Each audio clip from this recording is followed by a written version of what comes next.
Donald Trump urged Iran to find a new leader after Ali Khamenei accused him of backing protests and causing the deaths of thousands of Iranians. But that's not all. Iran is currently disappearing from the digital map of the world.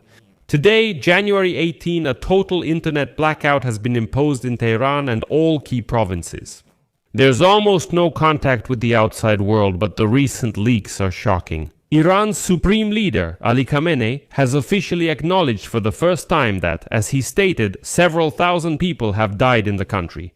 And while everyone was watching Donald Trump's rhetoric about whether there would be a strike on Iran or not, in Iran the repression continued and the Ayatollah regime switched to the tactic of physically eliminating its own people. But this tragedy has another layer that the official reports are silent about. And in this episode, we will touch on a topic that could finally turn Iran into a second North Korea. There is also information that Trump was deceived, tricked, because he was promised there would be no execution, but the execution happened, just in a different form. I'm Alexei Pichi. Let's discuss this topic, but first, please subscribe, like, comment, and follow my Telegram channel, Pichi News.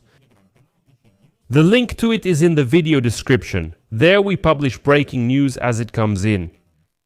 So, 20,000 arrested and thousands killed. Let's start right away with the numbers that were confirmed this morning by Reuters and the Associated Press. And importantly, human rights activists from Erfan. According to human rights activists, the number of detainees in Iran has exceeded 18,000 people.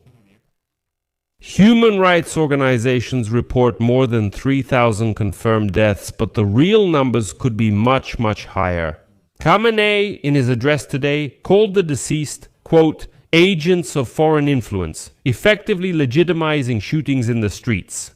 Iran's supreme leader, Ayatollah Ali Khamenei, blamed United States President Donald Trump for the mass casualties and destruction during the anti-government protests. Here is his quote. We consider the American president responsible for the casualties, the damage, and the accusations he has made against the Iranian nation. The latest anti-Iranian uprising is different in that the United States president personally intervened further. Ayatollah labeled Trump a criminal and claimed America wants to swallow Iran and return it to United States military, political, and economic control. Khamenei also claims that, quote, those connected with Israel and the United States caused enormous damage and killed several thousand people during the protests. Supposedly, the regime or the Ayatollah didn't kill the protesters. It's the West's fault or the protesters' fault that security forces shot at them and so on.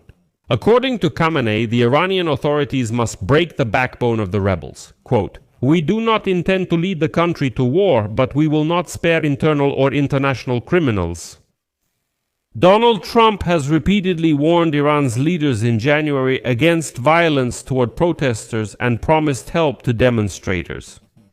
However, he never specified exactly how the United States of America could help. The media reported that in Trump's administration, options for a military operation against Iran were discussed, but in the end, no decisions were made. Trump also called on the protesters to seize government institutions. And I will remind you of this quote from Donald Trump so that supporters of the American president understand the weight of his words. Trump's quote, Iranian patriots, keep protesting, seize government institutions, and remember the names of the murderers and rapists. They will pay dearly. I cancelled all meetings with Iranian officials until the senseless protester killings end. Help is already on the way. In the end, Trump said a replacement for Ali Khamenei should be found in response to the Ayatollah's attacks, and it's time for new leadership in Iran. And then Trump shifted all the blame onto Khamenei. Quote, as the leader of the country, he is guilty of the complete destruction of the country and the use of violence at a level that has never been seen before. This man Khamenei is sick. He should properly govern his country and stop killing people. His country is the worst place to live in the world because of poor leadership. And here, some interesting information appeared, if I can put it that way. Israeli media report that the Iranian protester Erfan Saltani, who was sentenced to death and previously received a temporary reprieve after the intervention of United States President Donald Trump. Unfortunately, he was beaten to death by Khamenei regime security forces while in custody. As scary as it sounds, he was quietly killed. And at that time, Trump stated that the Ayatollah regime had cancelled all executions, so the United States is not suffering and will not strike Iran. But while Trump is making speeches, Tehran is preparing for the final step, completely disconnecting the country from the global network. Access to the internet will become a state privilege, available only to loyalists of the regime. In fact, Iran has decided that the people do not need the internet.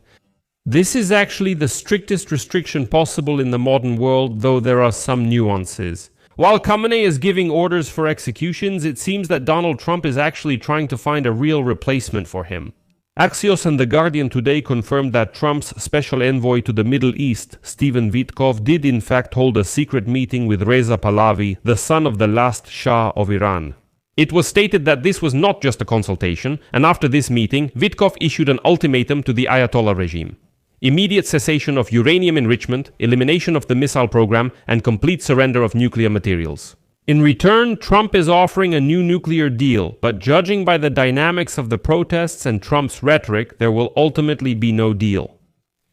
And here my viewer might ask, listen, why is this important for Ukraine? Why should we care about the Iranian internet blackout? Well, why do we need all this, my friends? Because Iran is, to some extent, the Kremlin's arms depot. Every Shahed drone and every ballistic missile flying at our cities has an Iranian trace. It was specifically the Iranian Shaheds, let me remind you, that were the first to destroy our energy sector and infrastructure.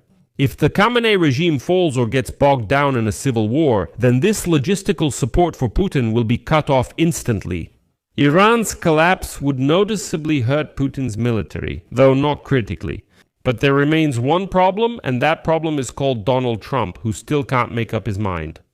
He supports the protest and calls for an overthrow, then insists there will be no strike on Iran and believes it. He says the Ayatollah regime made concessions, cancelled executions, and now again calls for its overthrow, stating Khamenei should be replaced. But what he'll actually do in this situation, not just say, is still unclear. Friends, share your opinions and thoughts in the comments under this episode, subscribe to the channel, hit the bell, and don't forget to like. If you found this episode interesting or useful, you can support the work of this YouTube channel with your donation or subscription using the links and details in the description of this video. That's all, take care, goodbye.